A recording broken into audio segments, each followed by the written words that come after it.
I'd say real instruments, you know, just like, I don't know. Which is not to imply that I don't think the other ones are real. You know, guitars, drums, basses, keyboards, that kind of stuff. The band started out as just something that I was doing in high school for fun. I come from a really, really small town, only 500 people in my town, and there's really not very much to do. It was just something we would do to pass the time, you know, get together in a basement or somebody's bedroom and sort of record stuff onto a 4-track and mess around with it. But when I went away to college, I realized that all the things that I thought I wanted to do that seemed like they were more responsible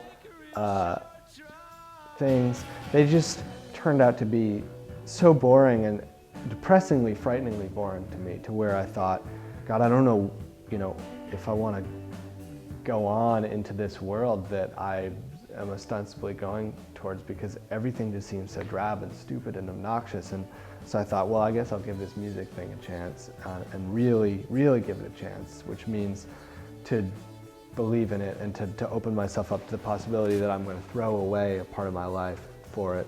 And I think that, you know, while we have not been the most successful band by anyone's lights, you know, we've had just enough success. And I guess I even would define success as just moments that I had a really, really good time and that were really nourishing to me. And there are moments that are frightening because, you know, I don't have any health insurance and I don't have very much security and I didn't have a place to live last year and, you know, stuff like that. But it's worth it. I mean, you know, one day you die and you don't get to do what you wanted to do anymore. So to me, that makes it worth it. Well, we're recording the record while doing South by Southwest, which is not my choice, but it's just sort of the way that it ended up panning out. So it's been a little bit of a hectic experience. It's just been like no free hour, no free minute, you know, between performances and recording and business crap and just sort of trying to get places by the times that you're trying to get there. It's been a little bit nuts. South by Southwest is always a little bit that way. In the past, especially on Black Sheep Boy, we just kind of wanted to do something that was fun and fast and do it quickly and not examine it too much. This time it's been more fun to take the opposite approach and kind of try to trim things down to their essentials. I never know what something is going to turn into once it starts happening on tape.